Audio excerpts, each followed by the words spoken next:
Perkenalkan, nama saya Mikael Felix dari Prodi Teknik Elektro angkatan 2020. Di sini saya akan memaparkan tentang tugas probabilitas dan statistik. Sebuah observasi dilakukan terhadap sampel acak yang terdiri dari 8 kelurahan di Kecamatan Samarinda Hilir mengenai pendapatan dan pengeluaran terkait masalah kesehatan selama pandemi COVID-19 penduduk kelurahan tersebut di tahun 2020. Dari data tersebut, berikut adalah soal yang diberikan. Yang pertama, dengan menggunakan metode kuadrat kesalahan terkecil atau least square method, tentukan persamaan regresi linier sederhana pengeluaran medis terhadap pendapatan. Kemudian jelaskan arti koefisien yang terdapat dalam persamaan tersebut. Kedua, lakukan peramalan berapa rata-rata pengeluaran medis penduduk suatu kelurahan yang memiliki rata-rata pendapatan sebesar 5 juta rupiah per tahun.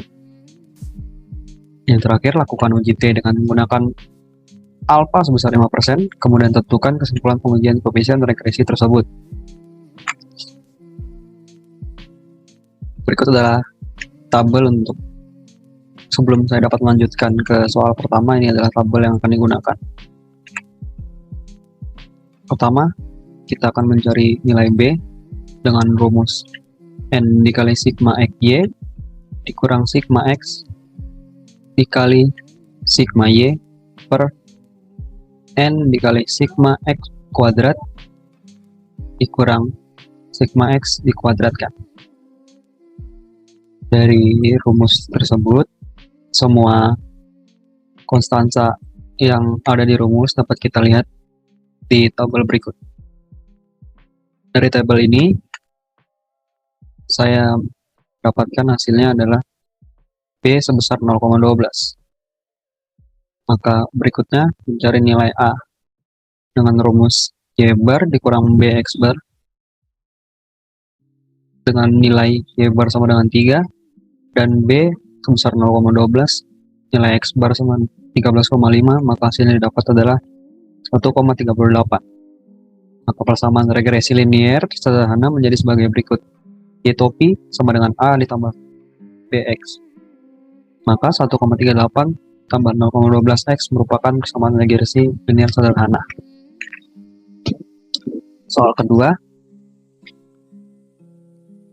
X sama dengan 5 didapat dari soal yang menyebutkan bahwa rata-rata pendapatan penduduk adalah 5 juta. Dari situ kita dapat menyimpulkan bahwa X sama dengan 5. Maka Y topi sama dengan 1,38 ditambah 0,12, X menjadi 1,98. Jika pendapatan penduduk adalah sebesar 5 juta, maka hasil yang didapat adalah 1,98 juta. Soal ketiga, pertama kita akan membuat hipotesis. Hipotesis 0, B sama dengan 0, pendapatan tidak berpengaruh terhadap pengeluaran medis. Hipotesis alternatifnya adalah B tidak sama dengan 0, pendapatan berpengaruh terhadap pengeluaran medis. Untuk mendapatkan tabel hitung, maka saya membuat tabel sebagai berikut. Pertama-tama, sigma EI kuadrat. Untuk mencari sigma EI kuadrat, kita menggunakan rumus sigma YI kuadrat dikurang B kuadrat dikali sigma XI kuadrat. Maka hasil yang didapat adalah sigma EI kuadrat sebesar 0,67. Berikutnya kita mencari SE kuadrat dengan rumus EI kuadrat, sigma EI kuadrat per N dikurang 2. Maka dari rumus yang ada, nilai SE kuadrat sebesar 0,11. Berikutnya kita mencari nilai SB dengan rumus akar SE kuadrat per sigma XI kuadrat. Maka nilai SB yang didapat adalah 0,026.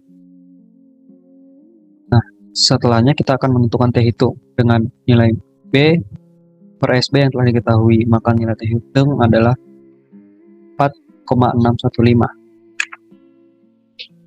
Dari soal yang ada, uji T dengan menggunakan A sebesar 5%.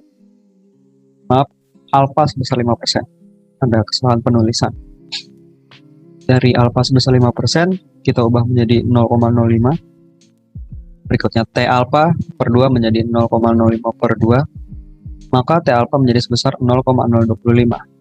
dengan derajat kebebasan N dikurang 2, maka hasil derajat kebebasan menjadi 6. Untuk bentukan T-tabel, maka T 0,025,